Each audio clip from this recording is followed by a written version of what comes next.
युद्धपरिश्रान्तं समरे चिन्तया स्थितं रावणं चाग्रतो दृष्ट्वा युद्धाय समुपस्थितं दैवतैश्च समागम्य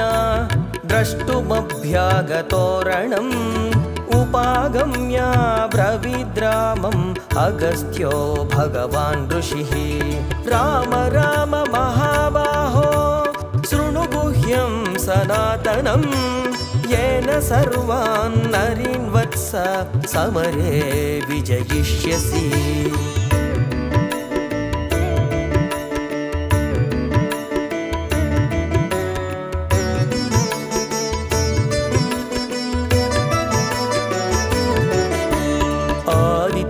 हृदयं पुण्यं सर्वशत्रुविनाशनं जयावहं जपे नित्यम् अक्षय्यं परमं शिवं सर्वमङ्गलमाङ्गल्यं सर्वपापप्रणाशनं चिन्ताशोकप्रशमनम् आयुर्वर्धनमुत्तमम् रश्मिमन्तं समुद्यन्तं देवासुरनमस्कृतं पूजयश्व विवस्वन्तं भास्करं भुवनेश्वरं सर्वदेवात्मको ह्येष तेजस्वी रश्मिभावनः एष देवासुरगणान् लोकान् पाति गभस्तिभिः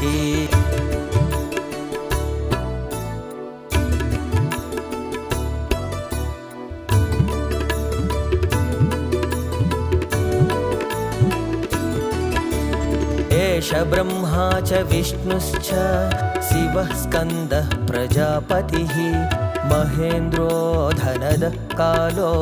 यमः सोमो ह्यपाम्पतिः पितरो वसवः साध्या ह्यश्विनौ मरुतो मनुः वायुर्वह्निः प्रजाप्राणा ऋतुकर्ता प्रभाकरः आदित्यः सविता सूर्यः खगः पूषगभस्तिमान् सुवर्णसदृशो भानुर्हिरण्यरेत दिवाकरः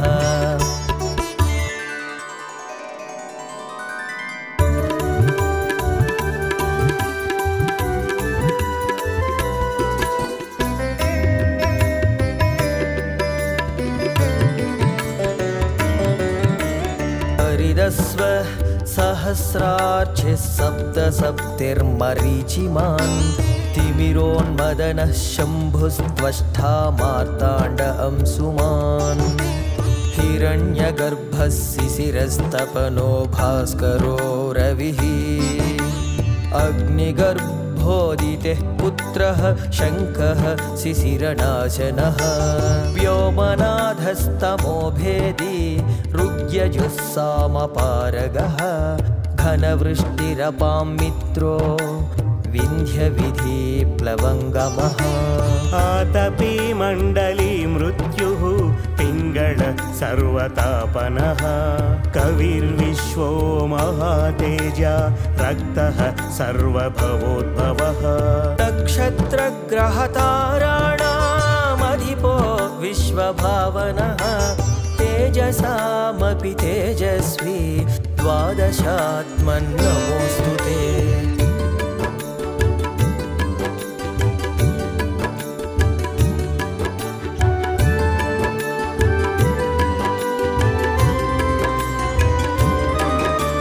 नमः पूर्वाय गिरये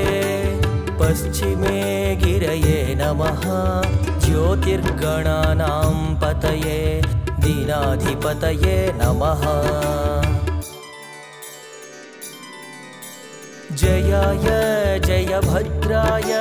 हर्यश्वाय नमो नमः नमो नमः सहस्रांशो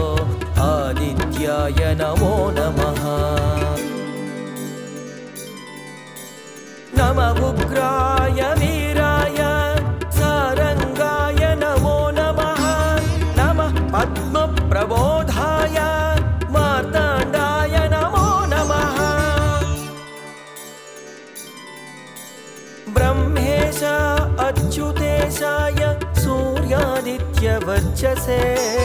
भास्वते सर्वभक्षाय रौद्राय वपुषे नमः तमोघ्नाय हिमग्नाय शत्रुघ्नाय मितात्मने कृतघ्नघ्नाय देवाय ज्योतिषां पतये नमः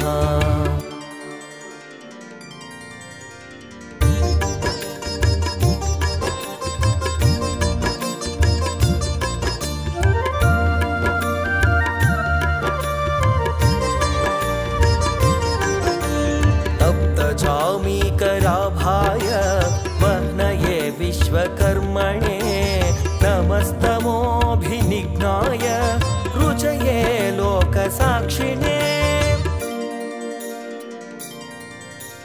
नाशयत्येष वैभूतं तदेव सृजति प्रभुः पायत्येष तपत्येष वर्षत्येष गभस्तिभिः एष सुप्तेषु जागर्ति भूतेषु परिनिष्ठितः एष एवाग्निहोत्रं च फलं चैवाग्निहोत्रिणाम् वेदाश्च क्रतवश्चैव क्रतूनां फलमेव च यानि कृत्यानि लोकेषु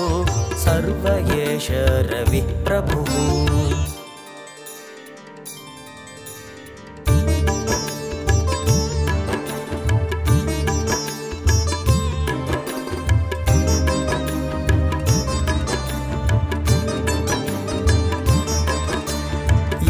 मापत्सु कुच्छ्रेषु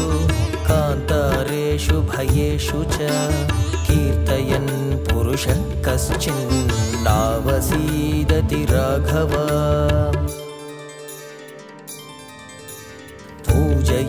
पूजयस्वैनमेकाग्रो देवदेवं जगत्पतिं एतत्त्रिगुणितं जप्त्वा युद्धेषु विजयिष्यसि अस्मिन् क्षणे महाबाहो रावणं त्वं वधिष्यसि एवमुक्ता तदागस्त्यो जगाम च यथागतम् एतत् श्रुत्वा महातेजा नष्टशोको भवत्तदा धारयामास सुप्रीतो राघव प्रयतात्मवान् आदित्यं प्रेक्ष्य जप्त्वा तु परं हर्षमवाप्तवान् त्रिराचम्य शुचिर्भूत्वा धनुरादाय वीर्यवान् रावणं प्रेक्ष्य हृष्टात्मा युद्धाय समुपागमत् सर्वयत्नेन महता वधे तस्य द्रुतोऽभवत् अधरविरवधन् निरीक्ष्य रामम् मुदितमनाः परमं प्रहृष्यमाणः निशिचरपतिसंक्षयं विदित्वा सुरगणमध्यगतो वचस्त्वरेति